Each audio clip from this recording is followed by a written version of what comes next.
as you get older, Yep. you have to look at things in a different way. I'm keeping motherfucking hands up. I'm not reaching for no gun, bro. Step out. Can I move my phone? Unlock all kind of strip clubs in Omaha. We don't know. This is musty. This is disgusting at the highest level. Floyd Mayweather recently took another shot at Terence Crawford following his traffic incident. Referring to Crawford's wild celebration after beating Canelo Alvarez, Mayweather mocked the way he handled himself. He questioned how Crawford reacted to that win, suggesting that if he acted like this after beating Canelo, things could have been even worse if he had faced someone like Manny Pacquiao. According to Mayweather, every fighter should know their limits, and in his view, Crawford got overly hyped for a win that Floyd himself achieved in the past without making a scene. He made it clear he still sees Crawford as not being on his level. Check yourself. Another point. Floyd Mayweather, he don't carry no guns. Floyd don't carry guns. Mayweather didn't limit his criticism to Crawford's performance in the ring.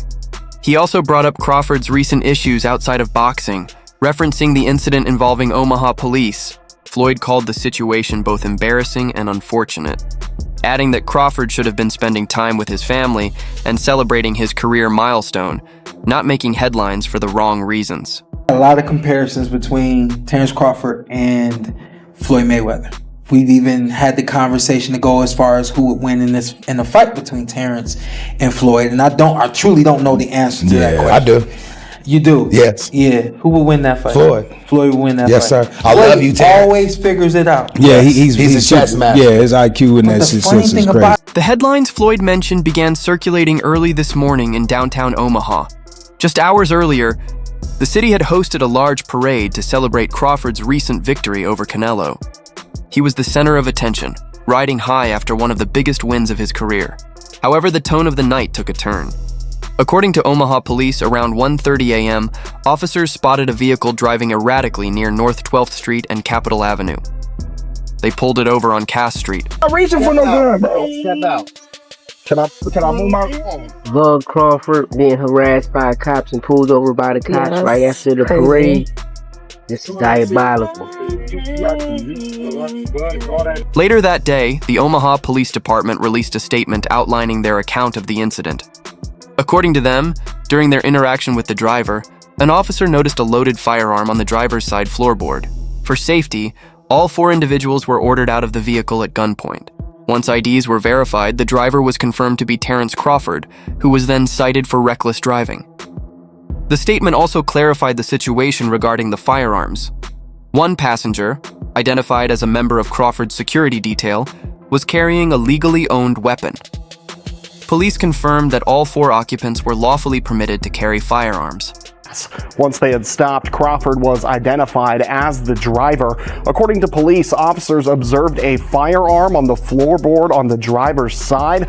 All 4 people, including members of Crawford's security team, were ordered out of the vehicle at gunpoint. I spoke with the head of Crawford's security this afternoon, who says he's still shaken up. Just hours after being honored at a citywide parade, Crawford was seen in handcuffs on Cass Street, a jarring shift that stunned fans who had been celebrating him earlier. Many expressed disappointment, saying the incident overshadowed what should have been a proud weekend for Omaha. Some critics pointed fingers at Crawford himself, blaming him for reckless behavior and poor judgment. According to local station KV, an officer at the scene reported that the firearm became visible when Crawford leaned down to retrieve his license and registration. Bro, I got a crazy clip to show you guys right now. But isn't that a policeman holding a gun to the 3-time undisputed world champ Terence Bud Crawford's head?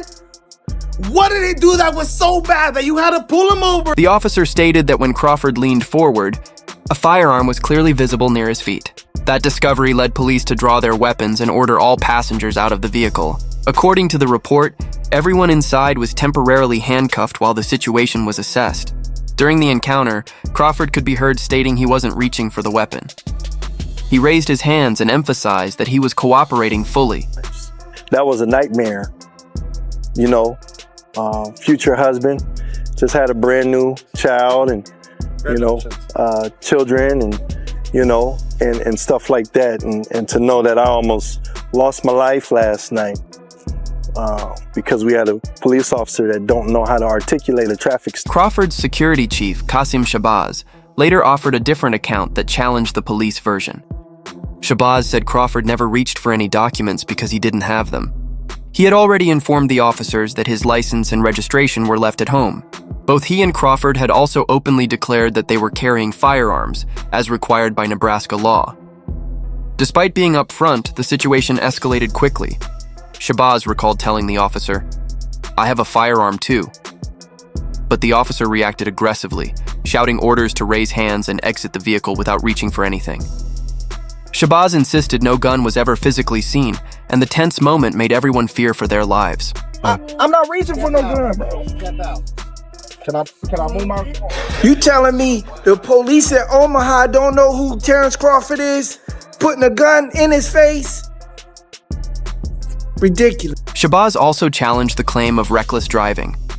He said Crawford asked the officer if a radar was used to measure his speed. The officer reportedly admitted that no radar was involved. "If you don't have radar, how do you know I was speeding?" Crawford asked. Shabazz mentioned that he recorded the interaction, capturing the officer on camera admitting, "I cannot. I admit that I do not have radar." In Omaha, after receiving the keys to the city? Huh? Hey, yo, that cop gotta be some hater, bro. Hey, yo, that's like the NYPD holding Derek Jeter on gunpoint and arresting him after the Yankee championship parade in New York City, bro. It doesn't make sense. It wouldn't even happen, bro. It wouldn't even happen. So this cop gotta be some hater. Conflicting accounts between the police and Shabazz have sparked ongoing debate. Crawford's team pointed to Shabazz's version as proof that the stop was handled poorly, while others maintained that officers can still identify reckless driving without radar. Shabazz described the situation inside the vehicle as tense and frightening, noting that all 4 passengers, including himself, were handcuffed during the stop. He felt the escalation was unnecessary, especially since they had been upfront about carrying firearms and were cooperating. At Crawford's request, a police supervisor and lieutenant arrived to oversee the remainder of the encounter, which helped bring the situation to a close before the citation was issued. I think we should just let the man enjoy his great moment. He's a great fighter. And I see a lot of immature stuff, and I don't like the way things is going with. By that time, a video of the incident had already gone viral online, sparking widespread discussion. Fans remain divided. Some believe the police overreacted, while others feel Crawford put himself in a difficult position. Many see the incident as a stain on what should have been a celebratory day for Omaha. Others echoed Mayweather's critique, suggesting that a fighter of Crawford's status shouldn't be involved in such controversy. In response to the growing attention, Omaha Police Chief Todd Schmaderer launched an internal affairs investigation into the officer's conduct. Mayor John Ewing also expressed his support for the review, confirming that both he and the chief were aware of the video's circulation.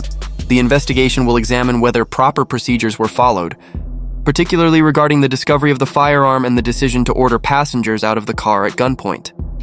But they come up with guns drawn. Wow, he had his gun drawn. Here's what TMZ wrote. Terence Crawford ordered out of the car by a cop holding a gun on a video. It says Terence Crawford was forced out of a car at gunpoint by police officers with tense exchange caught on video, and it's leading to an internal investigation. For now, the only official charge against Crawford is reckless driving. Police have confirmed that all firearms found in the vehicle were legally owned, and no further charges are expected. The stark contrast between the city's daytime celebration and the late-night traffic stop became the weekend's defining story. Omaha residents who had cheered their champion earlier in the day were now confronted with headlines showing Crawford being pulled from his car at gunpoint. Social media was full of disbelief. Some fans called it the wildest 24 hours for their hometown hero, while others accused police of singling him out. Meanwhile, critics argued that Crawford should have simply avoided driving late at night. Investigation, but the damage is already done, my guy. The damage is already done. I'll be surprised if Terence Bud Crawford comes back to the city just disrespectful to the face of boxing. Not saying that the man's above the law, but Lord child, what was y'all doing? Gunpoint? Mayweather has fueled the controversy further by using the traffic stop to highlight differences between their careers. He believes that a fighter's legacy is shaped not just by victories, but also by the decisions they make when all eyes are on them. From Floyd's perspective, Crawford tarnished his own celebration by being handcuffed on the very night he was honored. Mayweather, I thought, took on some pretty tough 154-pounders and it was in a young Canelo and a very tough Cotto who was punching very hard from 40 to 54. You know, remember Cotto had knocked out Delvin Rodriguez at 54. He'd still done some damage at 54, and I thought won a title at 60. Yeah, and I thought he knocked out Martinez at 60, and I thought he gave Mayweather a pretty good fight at 54. Crawford's team has remained mostly quiet, issuing only a brief statement. His spokeswoman confirmed Sunday evening that he had no comment on the matter. Beyond that, neither Crawford nor his camp have responded to the citation, police reports, or Shabazz's account. Meanwhile, the internal affairs investigation is ongoing, and the citation remains in place. As tensions rise between Floyd and Crawford, the rest of the boxing community hasn't stayed silent. With such prominent names involved, it's no surprise that legends, analysts, and promoters alike are weighing in with their own perspectives. You know, I don't go off of that. You know, Floyd is the best fighter, you know, in his era, and I feel like I'm the best fighter in my era. Oscar De La Hoya, who rarely shies away from discussions about Mayweather, made his stance clear. He dismissed the idea that Crawford's victory over Canelo puts him on Floyd's level. To Oscar, the comparison doesn't hold up. He pointed out that Mayweather faced Canelo when Canelo was younger, fresher, and considered a tougher opponent, and Floyd dominated him like a pro. Crawford, on the other hand, had to go the full 12 rounds and really fight for his win. That's why Oscar believes the gap between them remains significant. In his view, Mayweather was already a champion long before Canelo stepped into the ring with him. I knew that. I said it. I was like, but Saul them kept saying, both them, keep boxing, keep boxing. Does anybody know where Bo is?